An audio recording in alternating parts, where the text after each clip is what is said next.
2025 कुंभ से पहले गंगा से होगा आचमन। केंद्रीय जल शक्ति मंत्री गजेंद्र सिंह शेखावत व यूपी सरकार के जल शक्ति मंत्री स्वतंत्र देव सिंह ने आज कानपुर के नवनिर्मित 20 MLD के CTEB ट्रीटमेंट प्लांट का निरीक्षण किया। इस दौरान गजेंद्र सिंह शेखावत ने नमामि गंगे परियोजना के तहत निर्माण हो रहे इस ट्रीटमेंट प्लांट की बारीकियों से रूबरू हुए और अधिकारियों से बात की। मीडिया से बातचीत करते हुए केंद्रीय मंत्री गजेंद्र सिंह शेखावत ने कहा कि 2025 प्रयागराज कुंभ से पहले गंगा को आचमन करने के लायक पूर्ण तरीके से शुद्ध कर लिया जाएगा। इसको लेकर केंद्र सरकार से राज्य सरकार तक नमामि गंगे परियोजना के तहत अलग अलग ट्रीटमेंट प्लांट के माध्यम से गंगा को शुद्ध करने में लगा हुआ है। वहीं कभी कभी जो लेदर इंडस्ट्री को स्नान या अन्य वजह से बंद करना पड़ता है, उस लेदर इंडस्ट्री को आने वाले 2025 तक पूर्ण रूप से चालू कर दिया जाएगा और फिर उन ट्रेनिंगों को दोबारा से बंद करने की जरूरत नहीं पड़ेगी। वहीं गजेंद्र सिंह शेखावत ने कहा कि इस गंगा को शुद्ध करने में जो बचे हुए नाले गंगा में सीधे गिर रहे हैं, उनके लिए सरकार 100 करोड़ की परियोजना लाकर इन नालों को भी बंद करने का काम करेगी। आज आपने यहाँ निरीक्षण किया है, आप इसको नीचे करो, पहले थोड़ा नीचे कर लो, कहे ना सुनना करो बोल भाई। माननीय प्रधानमंत्री जी ने 2014 में वाराणसी से चुनाव लड़ने के समय में ये संकल्प मां गंगा के सामने व्यक्त किया था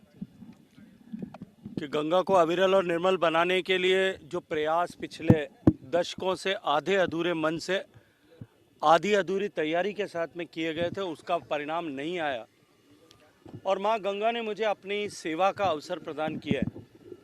और प्रधानमंत्री जी के नेतृत्व में गंगा के अविरलता और निर्मलता को सुनिश्चित करने के लिए नमामि गंगे मिशन को प्रारंभ किया गया। पिछले लगभग 9 साल उस अनाउंसमेंट से लेकर के अब तक और उसके बाद में निरंतर किए गए कार्य 30,000 करोड़ रुपए से ज़्यादा लागत की इस तरह की पानी के शोधन की जो इंफ्रास्ट्रक्चर्स, इंडस्ट्रियल एफ्लुएंट के शोधन का इंफ्रास्ट्रक्चर, गंगा नदी के सहायक नदियों पर इसी तरह के इंफ्रास्ट्रक्चर क्रिएट करना, वेटलैंड का कंजर्वेशन, गंगा नदी के पूरे इकोसिस्टम को सुधारने के लिए कैचमेंट एरिया का ट्रीटमेंट, ग्लेशियर्स का स्टेबलाइजेशन, रिवर्स का और रिवलेट्स का रिजुविनेशन, छोटी नदियों को पुनर्जीवित करना, इन सब के क्षेत्रों में समन्वित प्रयास मिशन नमामि गंगे के तहत हुए। कानपुर के इस परिदृश्य को देख करके निश्चित रूप से मिशन नमामि गंगे सफल हुआ है, इस पर मुहर लगाई जा सकती है। मुझे स्मरण आता है काम के प्रारंभ के समय में जब गंगा के अविरलता के और गंगा की निर्मलता के बारे में जब कभी भी प्रश्न चिन्ह खड़े किए जाते थे, तब कानपुर का सीसामऊ का नाला जो है उसका पिक्चर दिखाया जाता था, उसके वीडियोस दिखाए जाते थे।